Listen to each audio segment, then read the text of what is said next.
Hello everyone, my name is Chetan Gurjar. आज के इस वीडियो में हम बात करेंगे कि डिफरेंट टाइप के ऑडियोग्राम का जो शेप रहता है, कॉन्फ़िगरेशन होता है, वो डिफरेंट डिफरेंट टाइप की पैथोलॉजी को शो करता है, उसके बारे में जानेंगे। सबसे पहले हम बात करते हैं, यहाँ पे मैंने ऑडियोग्राम बनाया हुआ, उसमें मैंने ये ब्लैक कलर से मैंने राइट ईयर का ऑडियोग्राम प्लॉट किया है। उसमें फ्लैट टाइप का हमको दिख रहा है। फ्लैट टाइप को हम कैसे पहचानेंगे? उसमें हमको दिख रहा है कि जो एडजेसेंट फ्रिक्वेंसी है, मतलब कि जो 250 और 500 या फिर 1K, या एक के साइड वाली दूसरी फ्रिक्वेंसी जो है, उसमें हम देखेंगे कि उसमें गेप जो रहेगा वो 10 dB या 5 dB का रहेगा। सारी फ्रिक्वेंसी एक सीधी स्लोप में हमको दिखेगा, मतलब इस टाइप का हमको देखने को मिलेगा, उसको हम फ्लैट टाइप का बोलते हैं। फ्लैट टाइप का जो ऑटोग्राम रहता है वो नॉर्मली हमको कंडक्टिव पैथोलॉजी या फिर कभी कभी ऐसे पैथोलॉजी में हमको देखने को मिलता है। इस प्रकार हम फ्लैट टाइप को ये कंसिडर नहीं कर सकते, ये एक पर्टिकुलर पैथोलॉजी हमको देखने को मिलता है, ये नॉर्मली हमको देखने को मिल सकता है। फिर हम उसके बाद में अगली बात करते हैं, हम स्लोपिंग के बारे में बात करते हैं। स्लोपिंग वाला जो रहता है, हमको जो ऑटोटॉक्सिसिटी रहती है, मतलब जो पेशेंट जो बीपी या डायबिटीज की मेडिसिन लेते हैं, उन पर्सनों में हमको कुछ इस टाइप का स्लोप देखने को मिलता है। अगर लंबे समय से वो बीपी या उसकी डायबिटीज की मेडिसिन ले रहे हैं, तो उसकी वजह से क्या होता है कि हमारी हेयर सेल्स डैमेज हो जाती है। जो हमारी इनर हेयर सेल्स रहती है वो, और आउटर हेयर सेल्स जो रहती है वो ज़्यादा वो होती है ऑटोटॉक्सिसिटी के लिए, मतलब उनका ज़्यादा लॉस हो सकता है, उनको ज़्यादा डैमेज हो सकता है। तो उस केस में हमको इस टाइप का स्लोपिंग टाइप का पैटर्न देखने को मिलेगा। वही हम अगली बात करते हैं राइजिंग टाइप का पैटर्न। मतलब मैंने आपके इस जगह पर ऑडियोग्राम नहीं बनाया, पर आप मान लीजिए कि यहाँ पर ऑडियोग्राम बना हुआ और हमको इस प्रकार का दिख रहा है, 250 से लेके 8K तक का कैसा स्लोप बन रहा है। ठीक है, वही हम राइजिंग टाइप पैटर्न की बात करते हैं। तो राइजिंग टाइप का पैटर्न जो रहता है, हमको जो मीनियस स्पेसिस रहती है, जो मीनियस स्पेसिस की इनिशियल स्टेज रहती है, उसमें हमको राइजिंग टाइप का पैटर्न देखने को मिलता है। उसमें क्या रहता है कि जो लोअर फ्रिक्वेंसी पर लॉस देखने को मिलता है, हाई फ्रिक्वेंसी उनकी अच्छी देखने को मिलती है। इस टाइप का अगर हमको पैटर्न दिख रहा है, तो हम ये मान सकते हैं कि शायद उस पर्सन को, मे भी उस पर्सन को जो है कि वो मीनियस डिसीज है। मतलब वो जरूरी नहीं कि हमेशा ऐसा राइजिंग आ रहा तो उसको मीनियस ही हो सकता है। हम क्वारी लेके चलते हैं कि हाँ इसमें और हो सकता है। उसके अलावा हम अदर उसके जो सिम्टम्स रहते हैं वो देखते हैं, और उसमें हम कुछ स्पेशल टेस्ट करते हैं, जिस्टॉल टेस्ट करते हैं। इन टेस्टों से हम फाइंड करते हैं कि क्या उसमें मीनियस डिसीज है या नहीं। ठीक है, बाकी हम अगर हमें इस तरह का पैटर्न मिल रहा है तो वो क्वारी इंडिकेशन होता है कि हाँ हो सकता है उसको मीनियस डिसीज है। उसके बाद में हमने बीसी नॉच के बारे में बात करते हैं। तो बीसी नॉच जो रहती है वो हमारी क्या रहता है कि जो 2 kHz का रहता है, उसमें हमको बीसी बीसी की नॉच देखने को मिलते हैं। अब हम यहाँ बात करते हैं कि नॉच को हम कैसे पहचानेंगे, तो हम ये देखते हैं कि नॉच जो यहाँ पे मान लो कि 500 की फ्रिक्वेंसी, सॉरी यहाँ पे मान लो कि 1K की फ्रिक्वेंसी है, यहाँ पे मान लो तुम 4K की फ्रिक्वेंसी, और ये 2K की तो अपन ने बनाई है। तो 1K और 4K में हम ये देखते हैं कि 1K और 2K का जो बीच का गेप है ये 10 dB से ज़्यादा का है।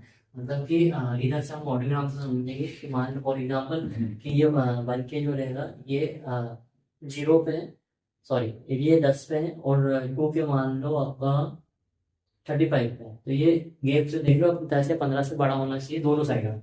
मतलब कि हमने 2K के इधर देखें 4K पे और इधर देखें 1K पे, इन दोनों का गेप अगर 10 dB से ज्यादा का अगर आ रहा है, एक साइड में 10 dB आ रहा है, एक साइड में 15 dB आ रहा है, तो हम उसको बोल सकते हैं कि हाँ इसको ऑटो स्क्लेरोसिस है, क्योंकि हमको बीसी का नॉइज देखने को मिलता है। और ये चीज हमको बीसी में देखना पड़ेगी, नॉइज जो रहेगा ये बीसी का रहेगा, एसी का नहीं रहेगा, इस चीज को ध्यान रखना।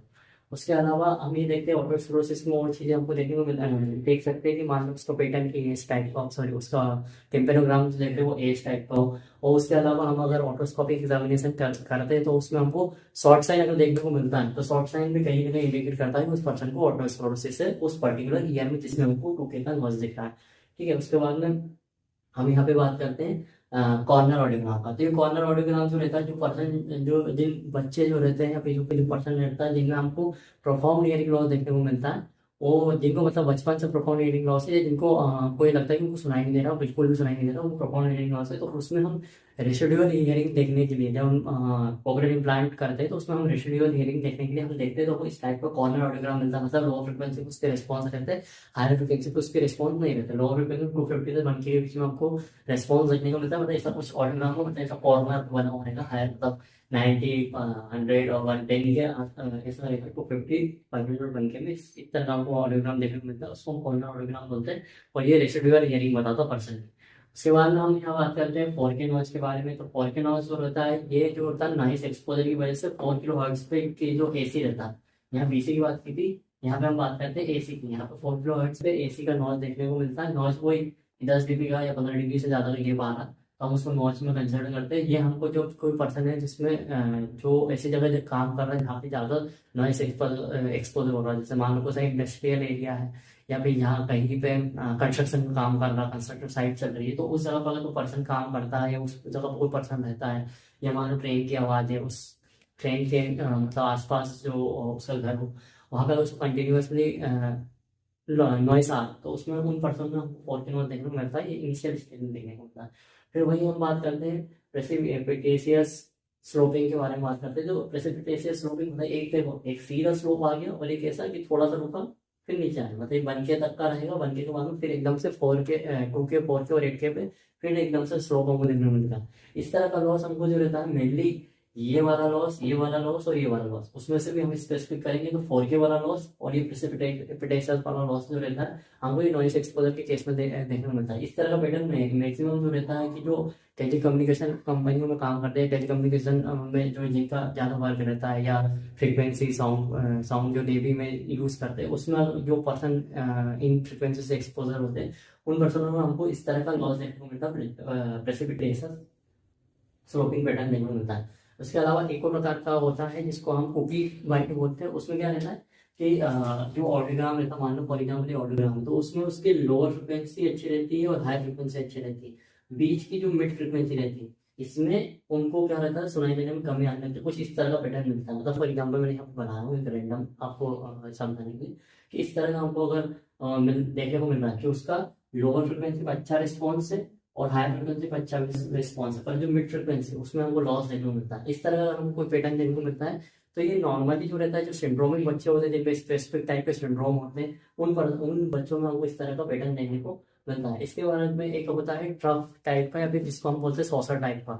मतलब वो जैसे कि ये कुकीज बाइट है, मतलब इसका लोअर फ्रिक्वेंसी खराब है। एक इस तरह का होता है जिसमें लोअर फ्रिक्वेंसी अच्छा होता है, mid frequency sorry lower frequency जिसका खराब रहता है, मिड फ्रिक्वेंसी जिसका अच्छा रहता है, और हाई फ्रिक्वेंसी जिसका खराब रहता है। मतलब कुछ इस तरह का हमको मिलता है देखने को, तो उसको हम ट्रफ टाइप या सॉसर टाइप का बोलते हैं। ये हमको जो मेलिंगर पर्सन जो रहता है, जिसमें जो फॉल्स रिस्पॉन्स देते हैं, जो मेलिंगरिंग कर रहे हैं, जिनको सर्टिफिकेट की जरूरत पड़ती है, उन लोगों में हमको इस तरह का पैटर्न देखने को मिलता है। इसको हम सॉसर टाइप या ट्रफ टाइप बोलते हैं। वही इस प्रकार के पैटर्न को हम कुकीज वाइट बोलते हैं, जो कि हमको सिंड्रोमिक केस में देखने को मिलता है। यहाँ पे हमने सारे जो पैटर्न जो पर्सनों में हमको देखने को मिल सकते हैं उनके बारे में हमने बात की है। पर यहाँ पे जो पैटर्न दे रहे हैं, ये जरूरी नहीं हो कि उस पर्टिकुलर अगर हमको ऐसा दिक्कत हम मान लें कि हाँ उसको मीनियस डिसीज है, तो ऐसा नहीं होता। उसके और अदर चीजें जो रहती है, अदर सिम्टम्स जो रहते हैं, अदर टेस्ट जो रहते हैं, हमको वो करना पड़ता है। यहाँ पे हम अगर हमें इस टाइप का मिल रहा तो हम क्वारी मान सकते हैं। क्वारी उसको मीनियस डिसीज की इनिशियल स्टेज में हमको ऐसा दिखने को मिलता है। मीनियस डिसीज में तीनों तरह के ग्राफ देखने को मिल सकते हैं। इनिशियल स्टेज में हमको लोअर फ्रिक्वेंसी पे लॉस देखने को मिलेगा, धीरे धीरे ये लॉस धीरे नीचे आने लगता है, फ्लैट टाइप का दिखने लगता है, और फिर अगर लंबे टाइम समय तक आया तो हमको स्लोपिंग देखने को मिल सकता है। तो ये मिनी डिजीज की हमने बात की भाई। इससे पहले मैंने आपको ऑटोस्क्लेरोसिस के बारे में बता दिया। अब इसके बारे में अब हम थोड़ा सा यहाँ पे एक बात कर लेते हैं। जैसे 4 के नॉज होता है, वैसे एक 6 के नॉज भी होता है।